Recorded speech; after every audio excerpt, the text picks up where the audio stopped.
Hey, yoga teacher. So I have a question for you. When I say the word marketing, how do you feel?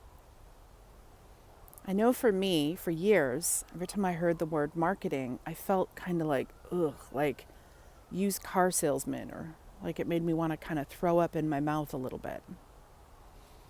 If that sounds familiar, I'm going to talk about that in a moment. But before I do, if we haven't met before, my name is Nick Danu. I am a therapeutic yin yoga teacher trainer and a yoga business mentor. And one of the things that I love doing with yoga teachers is helping them with their business. Before I get into the video though, just a quick shot of where I'm at in case you need a little nature in your day.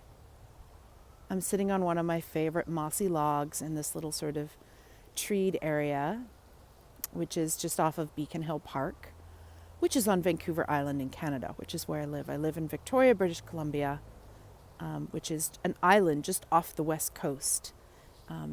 And right now it's spring. It's a little late for spring this year, though. It's not coming in as strong and warm as it normally does, but it's spring nonetheless. It's that weather where I'm wearing a sweater and a sweater and a scarf, knowing I'll probably have to take one off and put one back on again later. So marketing, right? I'm sure I'm not the only one. In fact, I know I'm not the only one who, when they hear that word, gets a little like, ooh, little resistance.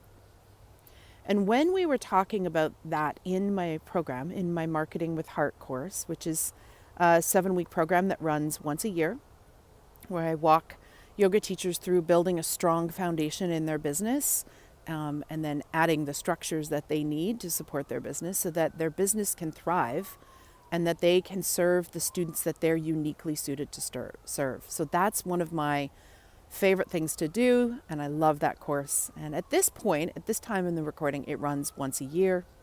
Of course, I'll put more info below. So this came up in the training, the word marketing. How do we feel about the word marketing?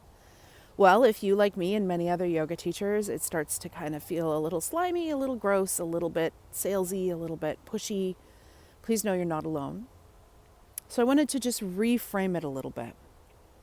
What if we split that word, marketing, into two different things?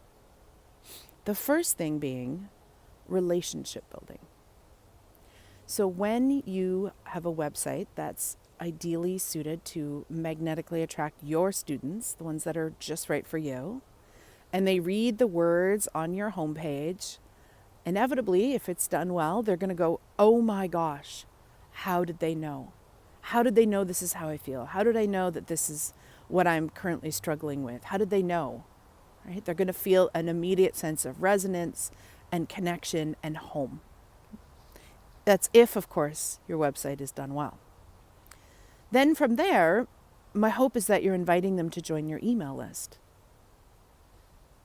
And you're giving them some sort of useful thing, what my friend Tad Hardgrave calls a pink spoon. You know, when you go to an ice cream shop and you want to sample a little bit ice cream, they're going to give you a pink spoon so you can try it before you buy a cone, right? So get them to your website. They read the words. They're like, oh my God, shut the front door. How the hell did you know? Get out of my brain. I'm in the right spot, etc. Then they join your email list. Okay? So getting them there is marketing. Then when they're there, we start the part of marketing that is relationship building. You connect with them on a regular basis through your email. You send them valuable content that is helpful to them specifically and their needs, because you know who they are and you know what their needs are. And that builds a relationship between the two of you. It builds what's also called the know, like, and trust factor in marketing circles. So when they start to get to know you via your email list, then you're building that know, like, and trust. You're letting them know that you understand, that you are seeing them, and that you can help them, right? It comes from a place of generosity and empathy. So that's the first part, getting them to your website, relationship building. And then the second part is what my friend Amanda McKinney calls inviting them to the party. So let's just say, I will use myself as an example, although I don't party much because I'm an introvert. But so my example will be a bit nerdy and a bit introverted, but nonetheless, let's just say I have a couple of friends that I'm getting to know and I think they're pretty awesome. And I think we have lots in common, and I've really enjoyed connecting with them over coffee or wherever we've connected. And I want to take that relationship a little bit deeper. I want to, move from like acquaintances or friendlies to like friends. So we've developed a rapport, right? Then I might decide to have a party. Now, my version of a party would probably involve takeout and some board games, but you get the idea. So I invite those people over to my party. And that's how I can get to know them better.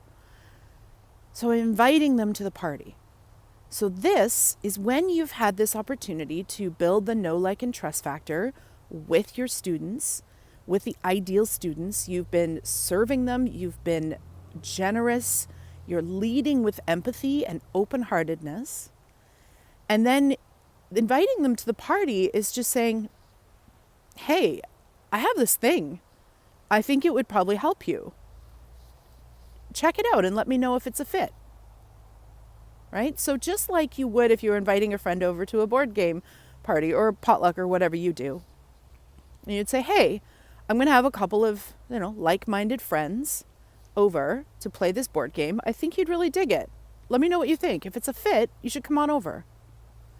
That's what we're doing with our marketing. So I know that the word marketing has a PR problem because of all the slime and bro marketing and hustle culture and overcoming objections and all the other shit that you hear in the marketing world, especially online. But that's not the word marketing's fault that all that shit's been put on it. Marketing is just letting people know that you see them, you hear them, you understand. Offering things to them for free initially with generosity and empathy and an open heart. And then when they've had a chance to get to know you a little bit, saying, hey, would you like to come to the party? Now, the party is a metaphor for your classes, your retreats, your workshops, for whatever it is, your courses, whatever it is that you have that you can offer your students. So when you start with connection, building the know, like, and trust, generosity, empathy, open-heartedness, then if they're a right fit and you say, hey, I have this thing that I'm pretty sure could help you, you should check it out and let me know if it's a good fit. I have this party. You're invited to this party. The party being the class, the workshop, the retreat, the series, the course, whatever it is. Doesn't that feel better than marketing? Doesn't that feel better than trying to convince and convert and overcome objections? Notice how there's no attachment on my part to whether or not that person comes to the party. I'm just simply saying, hey, I have this party and I think you would really dig it. Check it out and let me know what you think. If it's a good fit, I'd love it if you'd come. How does that feel? So I would love to know in the comments below, does that feel better than like marketing? If we focus on relationship building, generosity, empathy, open-heartedness, and then inviting people to the party, does that feel better than marketing? I think so. I feel like it does. Let me know in the comments below. How do you feel about this? How do you feel about the word marketing? Does thinking of marketing in this way feel a little better for you? I'd love to know. Let me know.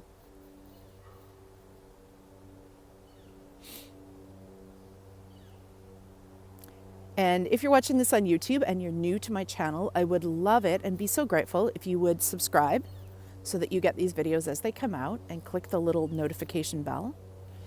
And if you want to know more about working with me, whether that's one-on-one or in my group workshops and programs and courses, if you need help with your business, if you're struggling to make it all make sense in a heartfelt way, I would love to discuss that further with you. You can just check the link below and that will take you to a page where you can add your name and your email And when you do that, you'll get some free gifts as well as more regular video content, podcasts, things like that. You'll get lots of freebies to help you with your business. And then you'll also get occasional invitations to join my party for my courses and for the workshops, all designed to help you to thrive in your business. All right, that's all for now. If you know another yoga teacher that you think would really benefit from this, I would be super honored if you'd share it. Okay. Before I say goodbye, dear yoga teacher, please take time for yourself, for healing, for community, for growth, nurturing yourself. Take that time so that you can then be a force for good out in the world. All right. Bye.